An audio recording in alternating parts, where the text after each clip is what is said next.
So hello and welcome everybody. My name is Ian Terrace of Oblong Books in New York's Hudson Valley.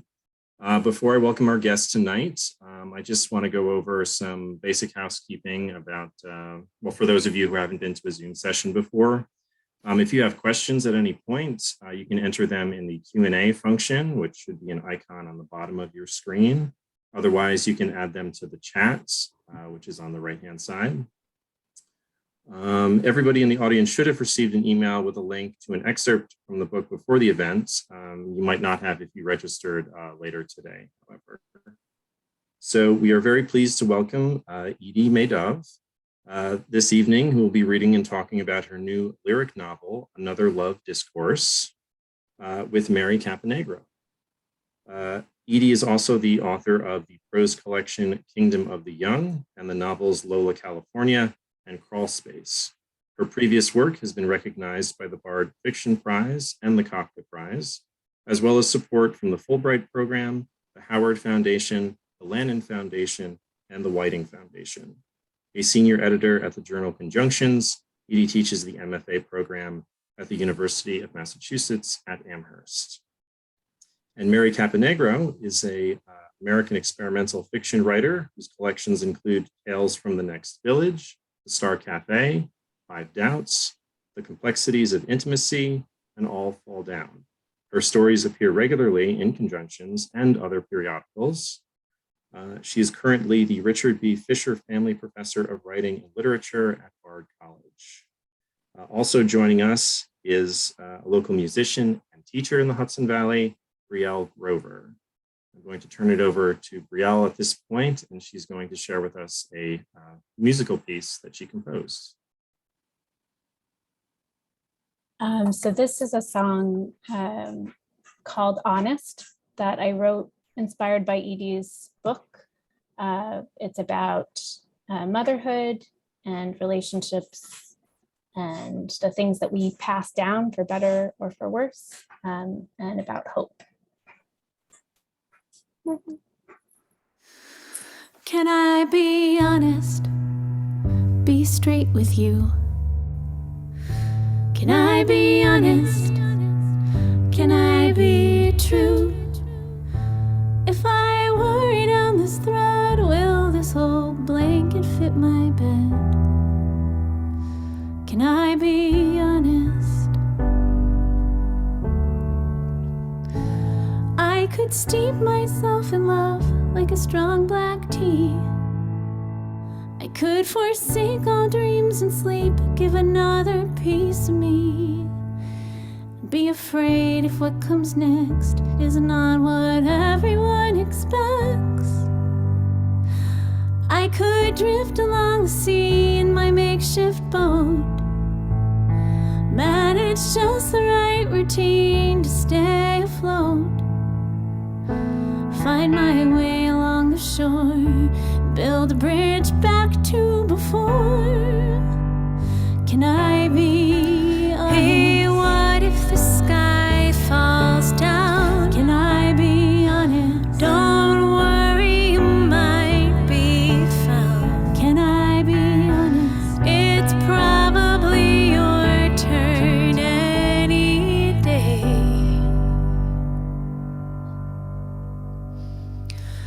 All the lines and moments past carved in your bones, staying dormant until something calls them home.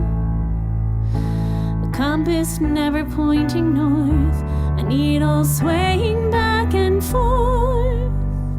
I've been carrying a what if the sky falls down? I've been carrying, don't worry, you might be found. I've been carrying, it's probably your turn any day. Well, I could place my plans in faith and trust in you. Try to rectify mistakes you were never party to. Revolving doors of dissonance lead to predictable events. Can I be honest? Be straight with you. Can be true. If the final strains resolve, will a new melody evolve?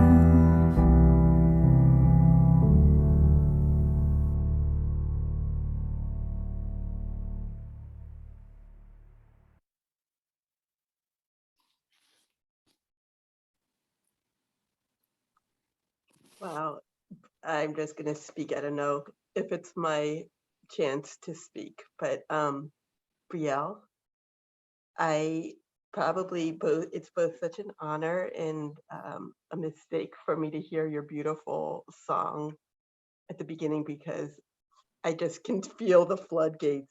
There's your voice and your talent and those words, and to see you with your song and your son Silas. I can't even tell you. I'm just going to hold it together and let Mary take over right now. That was just incredible. Yes, thank you so much, Brielle, for that. And what a very interesting way to open, a rather unconventional way, I think, to open this discussion with Edie, who, as we know, has had many other ways of dealing with the world through literature. And this is such a very unique one. It is, when we think of the previous works that Ian was talking about, and which I admire greatly, and then to see this new one that's even more interesting in its hybridization, where somebody like you, Edie, who has been an author of fiction that has had very complex kinds of issues that it's taken on. It's each one so different from the one before, but this one so particular. And I think Brielle's song makes clear that the accessibility and sort of universality that is present in this book with its preoccupations is just so rich. And if you, I don't think I could even list all the topics that come up here from this idea of honesty and the truth of the self, integrity to the self, being true to the self, and relationship, partnering, parenting, dealing with health, mortality, grief, death, so very many things, old love, new love, all of these things that are so human and so present in so many people's lives. And of course, let us not forget, this is all during the pandemic and dealing with a health issue that the Hudson Valley residents know very well, and that is Lyme disease. So there's just a lot for people to relate to, and I'm sure so many people will want to speak to the things that have touched them and inspired them in it. But I would first like to just ask you a few questions about the book coming into being, and then I know we want to deal with the excerpt that everybody has had the pleasure of already reading. But thinking about how very unusual this book is in its form, I'd like to talk a little bit about that, a way that it's dealing with things that are absolutely universal, but through a kind of form that is very new. And so, for example, I called it hybrid because there's nonfiction, there's poetry, there's visual art. That's the only thing that is not your own. There's biographical material about Roland Barthes, etc. But let's start maybe with the images. Like, how did you come to decide that this would be, in some sense, collaborative with the visual art? I love that as an opening question. I just also want to say Mary Caponegro was someone I read in graduate school, her Star Cafe. And in some way she brought me to Bard. Well, no, she brought me to Bard, but she made me notice that there was a place called Bard in the Hudson Valley.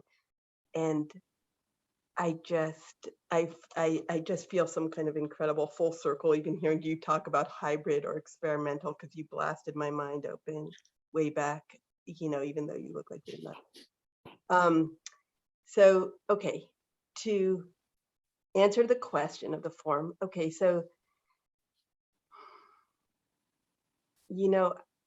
one thing I felt in this So this is a lyric novel. It resembles aspects of my life. There are nouns that certainly resemble my life, but the verbs and the adjectives are quite different. And also, I just have to say ahead of time, I apologize because I did have neurological Lyme last summer, which froze half my face and my brain. And I have neurogenesis. I'm coming back, but the thing it affects is that I cry. Oh, look at that, sweet. I cry easily. So I was like, okay, Brielle's beautiful song, hold it together. And also, I just want to thank Oblong and Ian, who was also kind of a source of light when I was in the Hudson Valley. Okay, so about the form and the collaboration. So one thing I just felt, I think collectively we all felt, we have nothing to lose here. Like, what is going on in the last, 2 years ago, 2.5 years ago. And I think I got tired of feeling that I was sort of a chessboard player, writing novels and writing fiction. And I think I wanted to have that experience of a collective conversation. So I was teaching Roland Barthes' A Lover's Discourse, and I leaned into those prompts as a kind of, his categories. It's a very unusual book, and used them as aleatory John Cagean prompts. And then at the same time, my newish mate, who suddenly was living with us during the pandemic. So this resembles a book, but again, it's really not a memoir. He had come from an incredible place along Highway 5, the desert of California, where there was this wild Dutch woman, Cécile Bouchier, who made these images. And so I really just admire her. It's not outsider art, but it could be outsider art, the way she conceives of her work. And so I sort of began writing to and against some of the images. I wasn't sure at first they were going to come in. Some of the images are photos I took and then said, can you do something with? But really, it's all her artistry. Or for example, in the book, there's one of my favorite etchings of all time is this Paul Klee hero with a broken wing, but we didn't have copyright permission. So then Cécile did this kind of deft thing that we could use it. Does that answer the question? So I kind of wanted to be in a kind of collaborative stream, and the book was a personal unhusking in a moment of collective unhusking. And part of that is leaning into the kind of invisible sources of support, whether Roland Barthes or, none of us had a shelter, even as it was so much about shelter. So interesting. Yes, yes. That's and when you were just talking about the prompts from Lover's Discourse, Edie, are you meaning that you were giving those prompts to students initially, and then you took it on for yourself? I know. I realize that I'm talking. As I told you, I spent this whole week, I've been going through my late mother's endless letters and photos. So I'm almost talking within the cave of my brain right now. So A Lover's Discourse has that very unusual kind of, Roland Barthes' technique, and I do mention it in the book. Yes. Kind of like a Mobius strip. He liked to use index cards and shuffle them, kind of collage them until he found the kind of propulsive form of a book. So, and yet the titles of those categories in A Lover's Discourse are quite unusual. So I used those, and then sometimes I inserted my own. And then I kind of modulated. I wanted this book to have that kind of propulsiveness of a novel, but also like Cortázar's Hopscotch, that you could enter anywhere and trace a theme. And also and I just wanted also really, I think I mentioned this, but it's like the key thing for me is to sort of carry the reader by the lapel, and like really stay intimate with the reader the whole time, and the reader's attention span in our fractured moment, that I could just really feel that someone was near.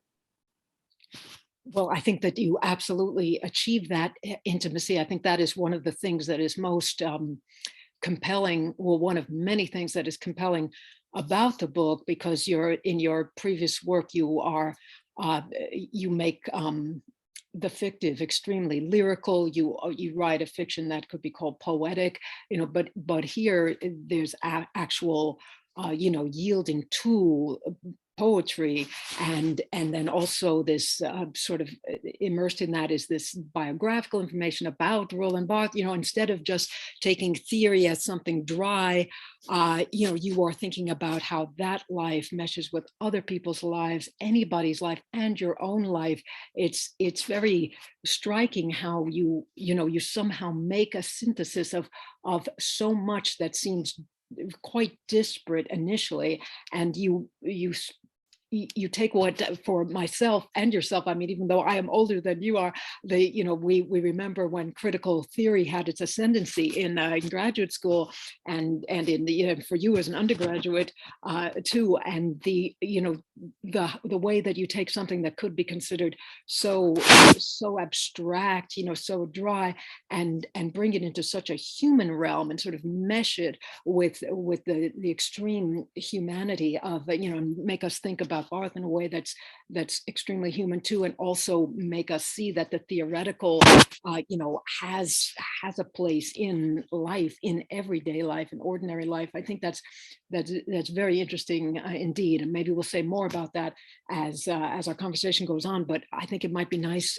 right now for the audience to hear you read the excerpt that we spoke of, that they all have had a chance to look at on the page. But now, if we could hear you read it, that would be lovely.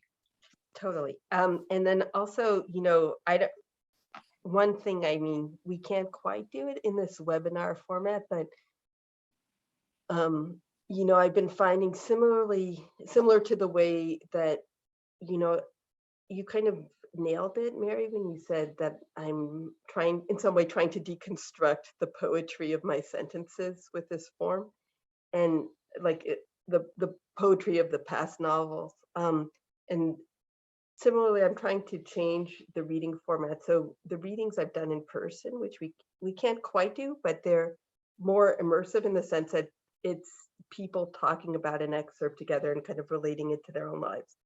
So we can't quite do it, but if you want to save your questions, I would be delighted if they could be put in the chat now or later, or to, Mary or the Q&A too. Yeah. The Q&A, yes. Okay. So this is from the beginning. So this is the image on that page. It's a kind of plinth, but you can see the horizon is not quite level. Okay. To be engulfed. You, of course, tell your story from wherever you find yourself and hope someone might hear.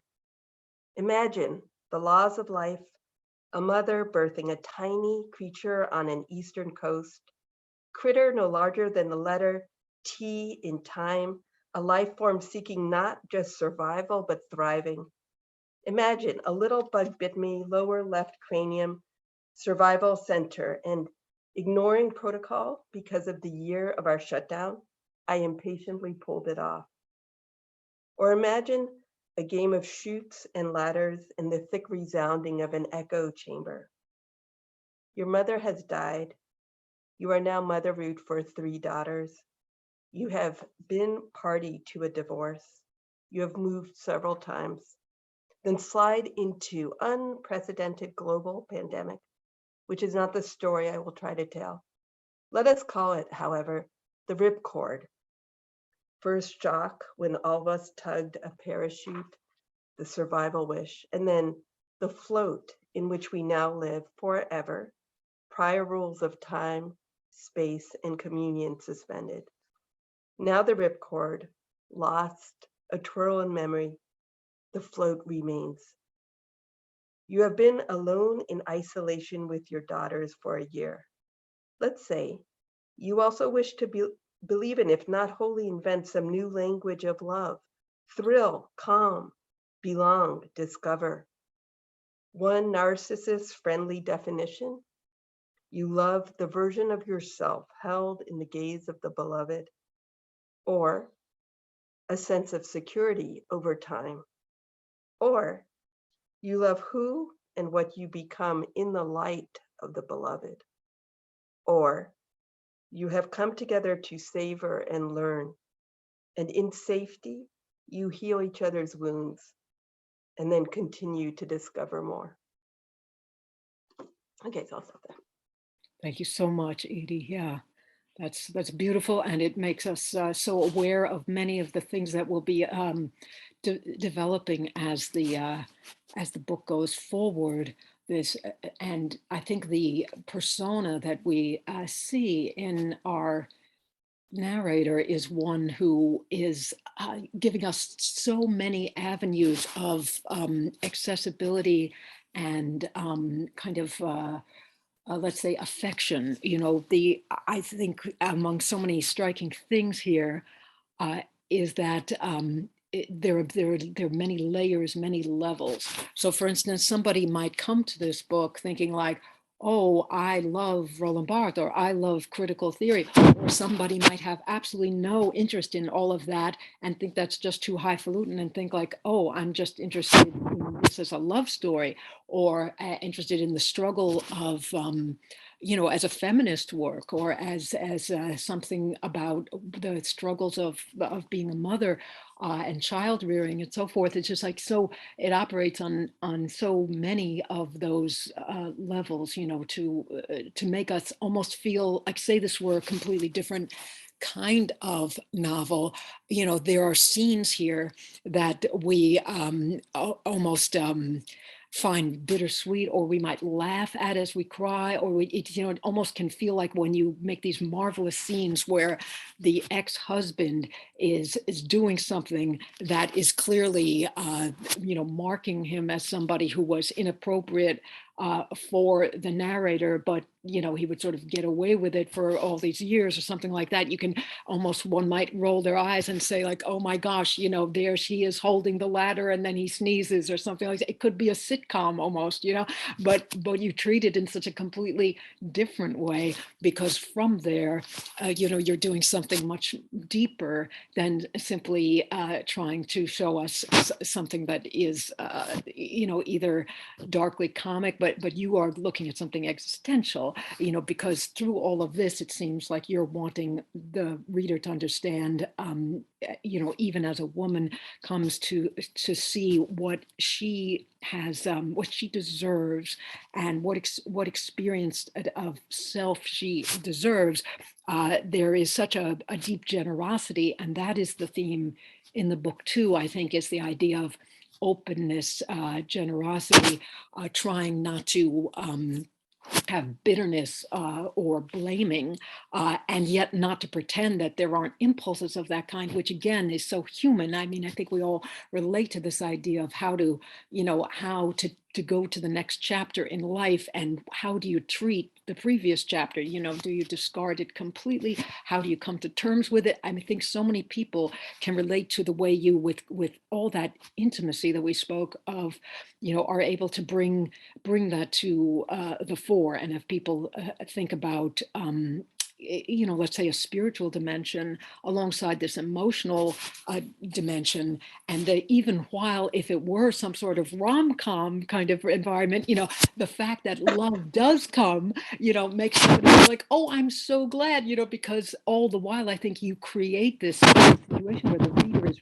rooting for the narrator, thinking, I hope she gets what she deserves, you know, because she, and then when she speaks about love and the, you know, the serenity of love and the gift of love, you know, it's just such a perfect ending in a way, though it's not an ending. It's because of this being not exactly linear, because it is a more experimental form. All of this is interwoven in a way that isn't just, you know, chronological for the narrator's life and so forth, and it goes back and forth in memory. We understand not only the upbringing or the childhood and adolescence of the narrator, but also so many references to the mother of the narrator, and thinking of her children, and the lover, and the ex-husband, and Roland, and there's just a lot of lives, and always to preserve that feeling of intimacy. And in fact, you address the reader frequently. Yeah, and I think that is a strategy that's very deliberate. Before maybe we go to some of those kinds of passages, could I ask you whether that was something that you were committed to from the start conceptually with this book, or whether it came to be over time as you revised? Yeah, it's such a good question. Um, it probably came as I revised because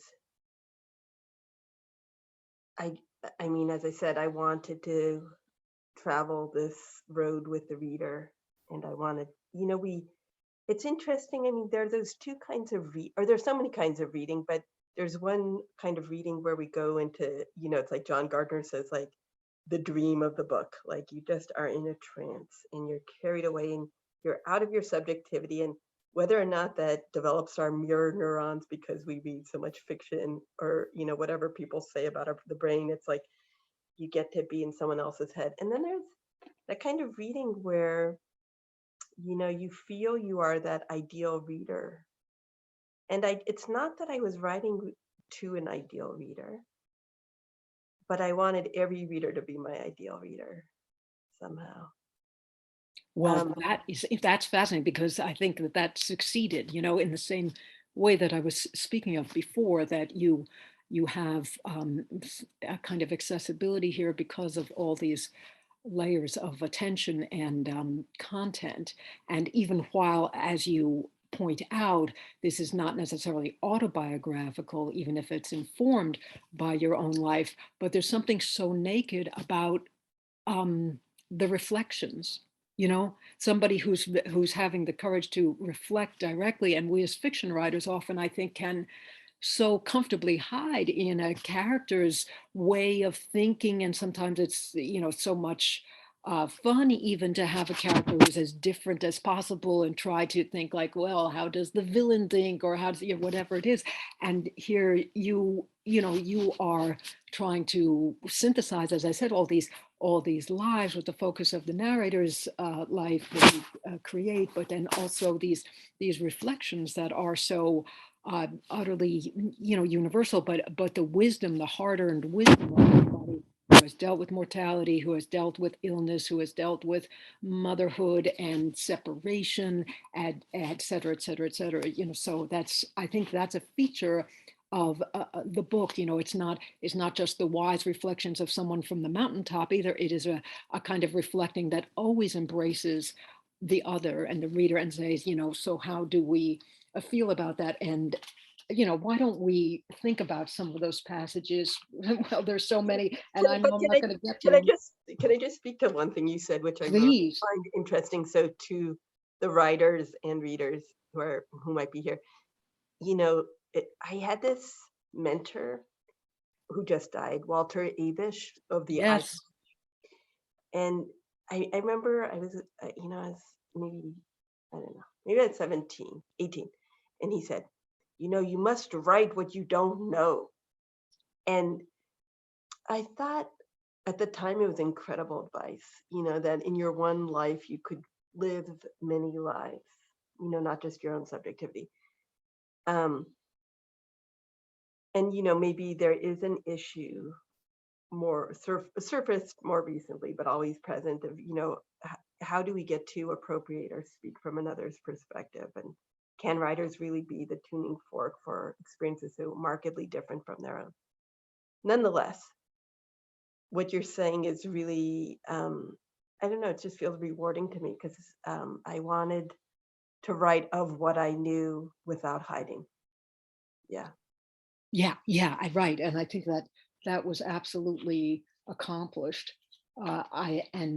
In so many different and nuanced ways throughout here. So let's get to some of these passages. I can't possibly get to nearly the ones that I would like, because it would take 5 hours, and I know you may have some you would like to share, and readers might also. But I think it's interesting, for example, that one of the first, well, not one of the first times, one of the early times, I should say, that the idea of speaking to the reader emerges is through the reference to Fiddler on the Roof. So that, and I think that's a great way to start it off, and that's on page 45, where about in the middle of the page, it's the narrator speaks about marriage, and then it goes into that. I don't know if you would care to hear that, Edie, or to read that. You know what? Yeah. You know what? You read that one. I I will would read like that to one. hear. Okay, so you're going to read from hence the scene into Yeah, into just that into little the bit. next page. Okay, yeah, I would love to hear that. It's fine. Yeah. So hence the scene of my prior marriage, the Fiddler on the Roof scene. Do I love you? The wife sings at her philosophical mate before citing a litany of unseen domestic labor on his behalf, the bond of hard yokage. What happens and when you forget how to replenish?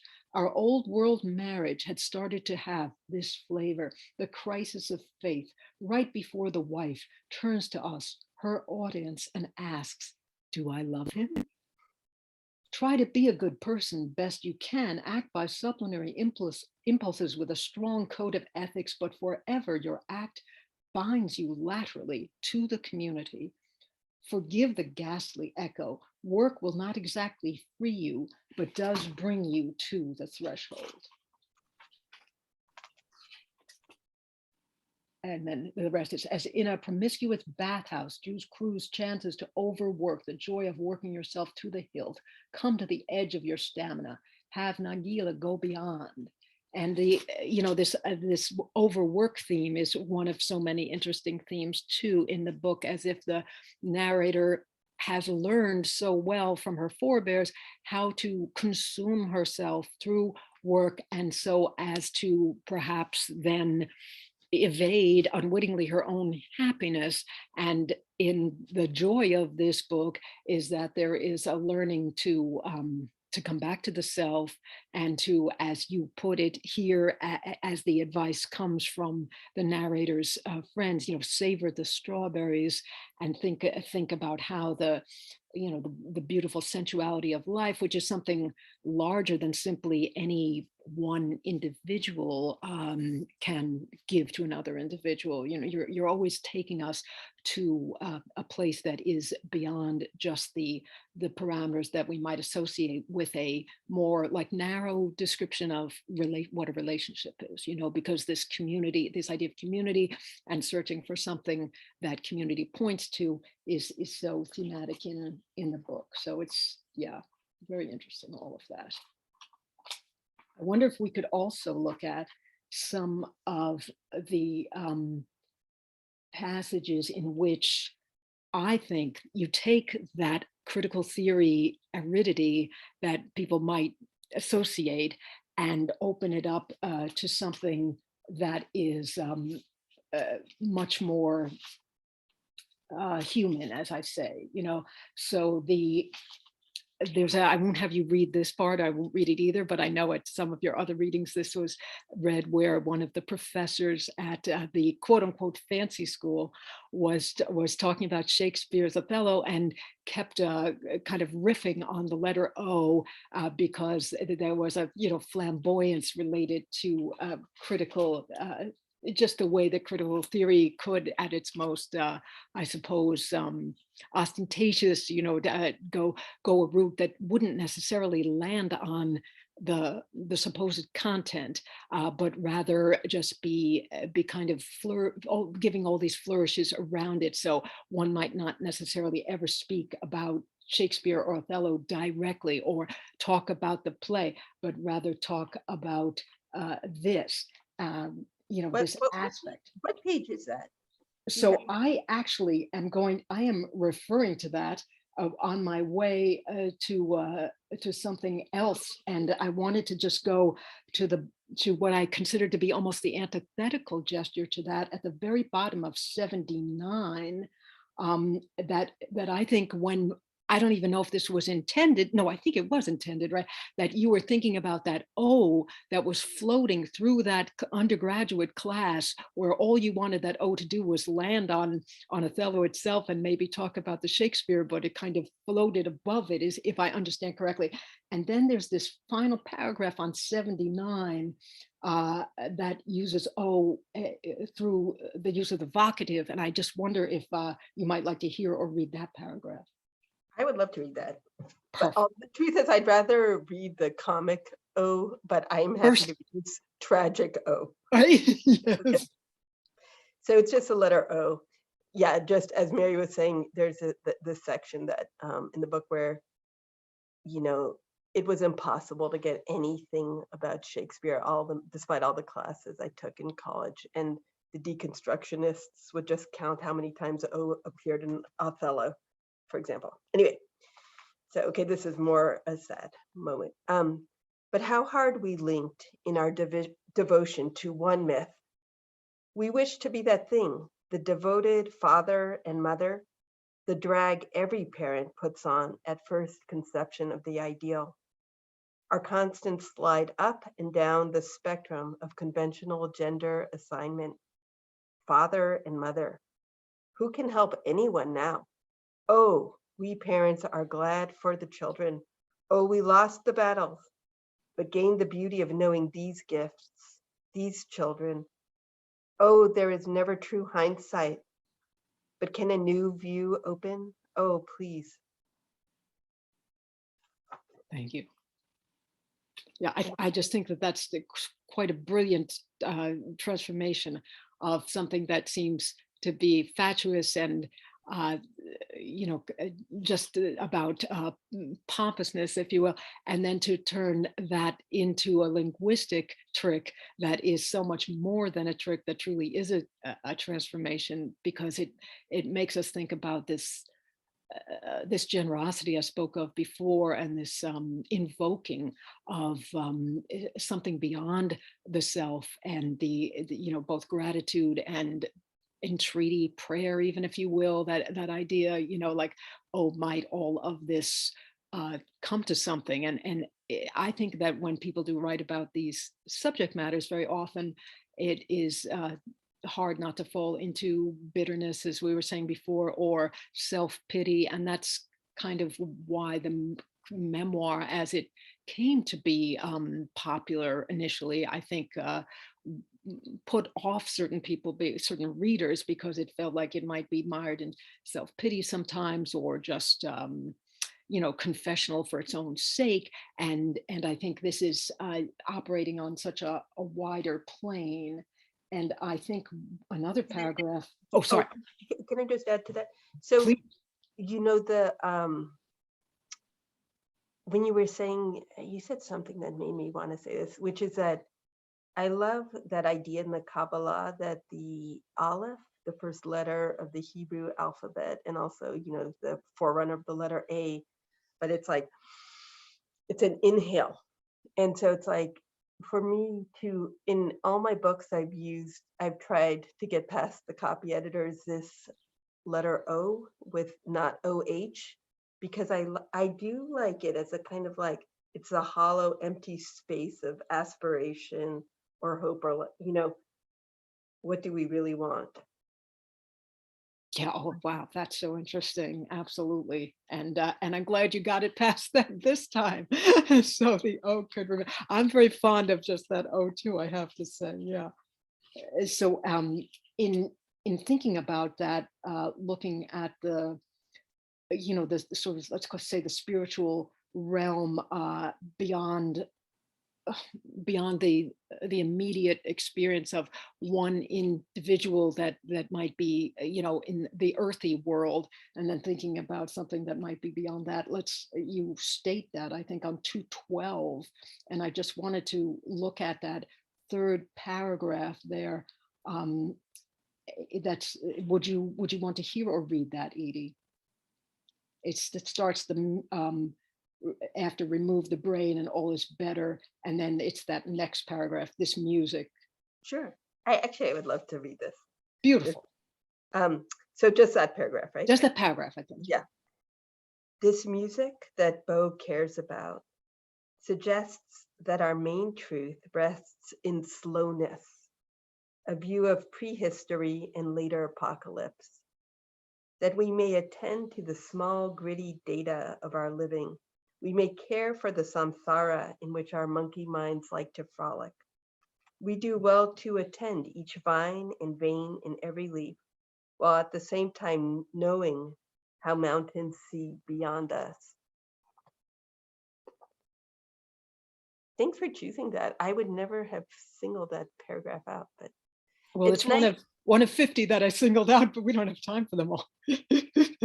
Yeah, I think that I think that's quite profound, because the just these Buddhist references that you have throughout the book, they are so judiciously placed, and this, I think, is so subtle as to be easy to miss, and I think this book, really bears careful reading and rereading, I think, even while it is so accessible. And as I said before, if somebody's reading for the story of a breakup and the story of of a new romance and so forth, that those things are very gratifying on the surface, and yet they are by no means the whole story. You know what I mean, of what's going on with this narrator's life.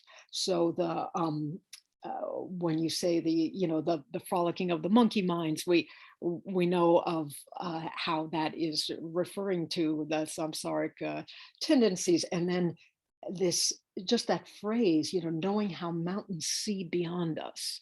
That is a very pregnant phrase, I think. So I think one is very likely to want to dwell with that a while. Thank you. Yeah. Yes. And there's, I hate that I want to do all these 20 more passages, but there's so many other things that come up throughout, this idea of being in drag, and you're taking that and using that in such a particular way that somebody can't be oneself, and the narrator never felt able to be herself, and the mother had a great intellectuality and a creativity, maybe also an uninhibitedness, but at the same time, this idea of what the costuming would be, what the mask would be, did not mesh with the daughter's idea. And so the daughter goes a different way, and we start to feel like, oh, maybe a way so different that the daughter then doesn't allow herself some of the kinds of necessary gifts that were deserved till much later in life, when this epiphany occurs. I mean, there's just so very many kinds of things, and there's so many techniques that you use to create it. Like I'm struck, for example, by even the neologistic way you take, you don't use names, of course, because even while this is not a memoir, as you say, there aren't names, so sometimes they're initials, but then there would be people referred to and places referred to in ways that are kind of almost punning, but not quite. So you got an undegree, and there's an unblood Uncle Rick, who's also a very fascinating and very disturbing character. There's the Vegas mate, there's the newish love, there's the middle daughter, and all of these ways of kind of tweaking how somebody would be named, because you yourself were talking about nouns versus verbs before, so I think it's interesting, all the sort of sleuthing and playfulness that goes with the names, but all by way of making us understand that, well, I shouldn't say what, I mean, I have a theory of my own, but maybe you would want to speak about whether in fact they were techniques that occurred to you from the beginning, or whether they snook, kind of came later.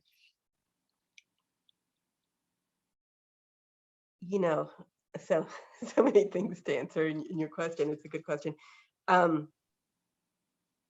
My own daughters always say to me, could you just write a book with a happy ending? Like, could there just be one time where someone's not going mad, or dying, or and yet And one of them has snuck into reading this book, and the other one has been kept from it so far. But, you know, just because there's some resemblance to my life, I felt like the only way to go, and so much also in the spirit of, you know, this inspiration, Roland Barthes, like just to be playful with it. And, you know, what a master of evasion, you know, in his like semi-closeted, semi-out, mother-loving, you know, bourgeois socialist way, you know, it's like, so there's something about, in general, I think the writers who excite me are the ones who have that spirit of sort of the turgor pressure of life and the gravity, but have a lot of playfulness. A lot of Latin American writers have this. You have it. A lot of people whom I admire have this. And, you know, so is playfulness, does it always have to do with evasion? You know, maybe not. But there is something about, you know, it's like that thing, what is it? Who wrote this? The 6 Memos for the Millennium. Is that Calvino? Yeah. Calvino, yes, yes, But you know, this idea of lightness as a really yes. important quality. And so it's like a way to be light, but then feel that there's like a deep pond beneath, maybe. Yeah. Oh, yeah. Yeah. That feels absolutely right. I hate to say this, but I think I have to share you now because I think we're about at the point where we should start to look at what questions might be coming in through the chat or the Q&A, and we'll see what else is being demanded of you to explain. And I will hope to get some more chances in there too. So let's see. So I see this one from Anne Ulanov, which is, I'd love to hear more from Edie about her process in the book and about the book. Hello, Anne Ulanov. I can't see you, but it's nice you're there.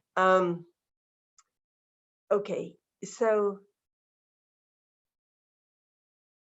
my process. So, you know, as I was teaching this, it was right when the pandemic hit, and as I said, I was teaching this class called Rants and Confessions. Yes.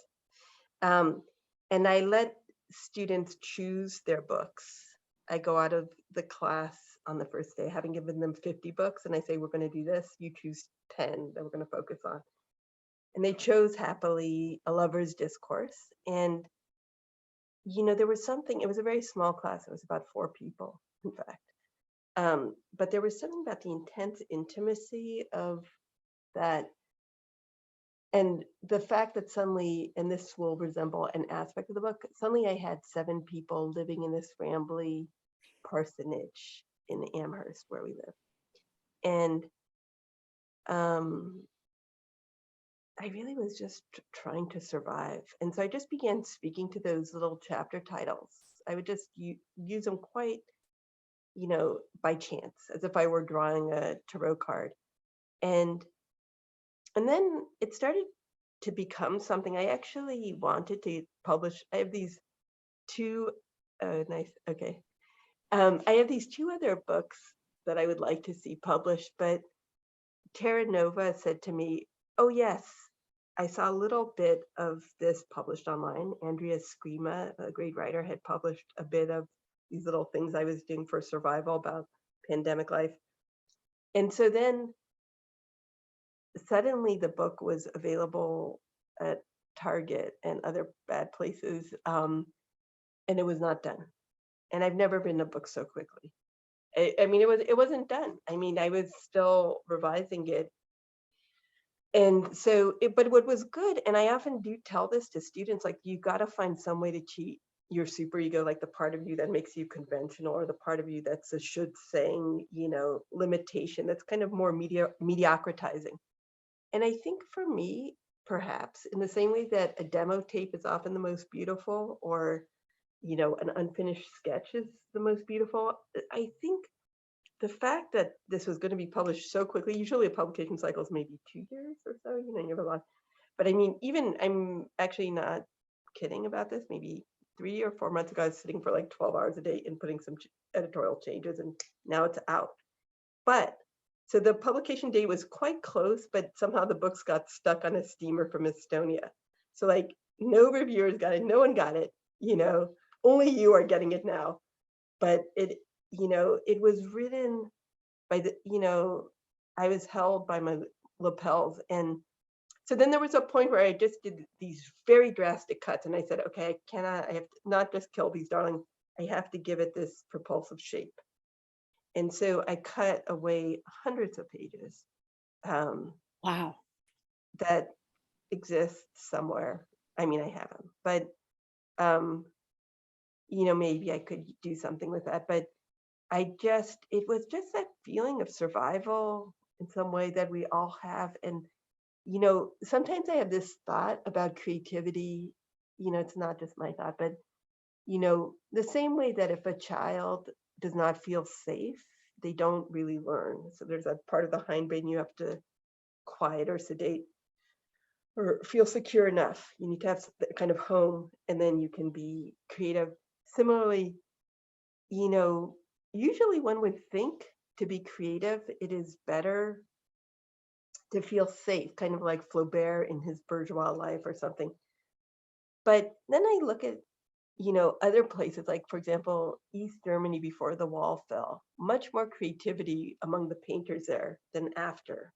So it's sort of like there's this way that sometimes hardship, but as we know, not just gives us a reason to do anything, but focuses the mind. So like maybe the anomie, maybe this is the positive moral of this little conversation. Maybe the anomie of the pandemic sharpened our purpose a little bit. We're on the brink of apocalypse. Maybe, a lot of writers seem to feel right now, maybe writing can feel like it matters less, but it also can really matter more. We have these moments of community or connection, and they really are singular, like against the ocean landscape. Like we stand more vertically against the plane of mortality right now, I think. Anyway, that's my answer to that question. This is partly the neurological line too. Also, let me just say, I wrote this book while my brain was both freezing up and coming back. So it has some quality. Oh, Charlie. Okay, I see somebody writing. Okay. Okay, go ahead. So there's another question about writers who excite you besides Roland Barthes. Okay, so right now, I guess, or maybe all along. When I mean, so I grew up in Berkeley and Oakland in the era of busing. I was often the only white kid. And my first role models were people like, I Know Why the Caged Bird Sings, Maya Angelou, Claude Brown, Man-Child in the Promised Land. Those were the books I read. And I sort of hated my white face. I really respected, writers of color. It was just the Berkeley and Oakland I grew up in. And I guess in high school, though, I did read Grace Paley. And in some way, I guess I felt that I had identified with Maya Angelou, but also felt it was not my story. When I read Grace Paley, I felt, okay, this is someone who's kind of singing the voice with a cadence that is of my family. She's Yiddish, New York, funny, short, sharp sentences. So I think my writing style became a kind of mashup of the earlier influences and a little bit Grace Paley. And as somebody's writing, they stole my Grace Paley book. Yeah. Yeah, I think that it's funny. I've been looking for that original. Thank you. Please, we'll discuss. But okay. Yeah, and then later, the people I liked I really loved Don DeLillo. I really loved a lot, as I said, a lot. I loved Julio Cortázar. More recently, the people I loved The Sympathizer by Inouye. I loved Mitchell S. Jackson's The Residue Years. Most recently, I really love Chilean Poet by Zambra. I love that book. I love when people do what's called, or some literary critics called skaz, like the Russian word for the kind of jazz in prose. And I love when people combine high and low diction. That's kind of intimacy. Like Juno Diaz did it in his way. But so many writers who kind of involve you in a verbal stream, and in a way, this book tried to give the reader a different verbal stream. So I like warm writers who are hospitable and jazzy. Does that answer it? I guess it does answer. I also like Sigrid Nunez. I like The Friend quite a bit. Yes, yes. And we have another question, Edie, about that's very directly related to dealing with illness, I guess, in a more visceral and practical way, where Charlie says, I've missed you both. Thank you for this, Edie. That's nice. I don't know if you feel like talking about things related to Lyme, but I'm wondering if you experience chronic fatigue, and if so, whether you lean into it or keep writing or write about fatigue or what. Hmm. So I had this it's interesting. I had like severe neurological Lyme, like it was strong onset, and then I did the strong antibiotics. I had a kind of hole from my arm to my heart directly, and was shot up every day by antibiotics for a month. So it was as close to death as I've ever been. And I sort of think the Lyme may be on the other side. It's just that my brain has altered a tiny bit. So when I'm very emotional, for example, I can see the words, but I won't want to speak them as much as I used to. But in terms of writing about fatigue, you know what? Actually, though, this book it was a catchment for writing about the illness. And I think that I sort of am going to continue. I probably want to continue that as a practice, this kind of embracing of the objectionable in one's own creative life. It's a teaching practice, but it's also a good writing practice. Sort of using the burr and having your writing alchemize it. Relative to that, Edie, I wonder, since we're getting close to the end, whether thinking about both the answers you just gave, which were so interesting and inspiring. When you talked about the Grace Paley influence, I was thinking how in the book you are talking about the Vegas mate, the ex, as somebody who kind of comes out of the world of Paley and all the interesting things with that and all the things that might have been a draw because of that. And I think it's such an interesting contrast to that. When we think of what you were just describing, which is so harrowing, of course, to imagine all those who have had to go through that PICC line horror. If on page 306, I wonder if we might be able to think toward closing with that sort of penultimate paragraph, to hear that is just the voice of the new love, who is actually, if I understand correctly, administering this medication that is, to be helping to heal. Yes, our narrator. Would you want to hear or read that, Edie? How about you read that? Yeah, I'd love to. On 306, make yourself comfortable, he said, each noontime, putting on music and offering pillows, wiping down plasticine mat for the saline antibiotics, saline heparin injections, the sash experience, pulling out 4 syringes, ripping open wipes, placing the tiny green plasticine hood that would keep me from infection and death. Please find whatever works for you. Rest. We were still somewhat new to each other, remember. Rubbing alcohol wipes over the open nub in my arm toward the hole that went straight to my heart, and its whoosh, tilting syringe upright, careful and pushing so a tiny wet bubble appeared at the tip, expunging its air before, with great love, he held my gaze and plunged the 4 syringes direct into my vein. A Parisian morphine den would have had greater glamour than our shooting gallery, but here he shot me up with the potential for life. Okay, I just want to read the next little questions after. Please. Are you able to trust anyone so totally, even if that person offers the softest kiss at the center of your forehead? Were you ever that child who swore somewhere inside never to trust, to never let the outside in? Yeah. I think that's just such a marvelous way to take the prior question about the reality of trying to do anything, and maybe especially continue to make art with this burden, this baggage of this particular disease, and think about, on the other hand, the tremendous hopefulness and uh, beauty of having the healing and help of someone who is just so utterly devoted that person is not fazed by the challenge of making sure to do this correctly because the stakes are so high. And then you, as you have done throughout the book, Edie, you turn that back to the reader, back to the audience, back to those who have perhaps shared this kind of experience or some analogous experience, and think about how to move from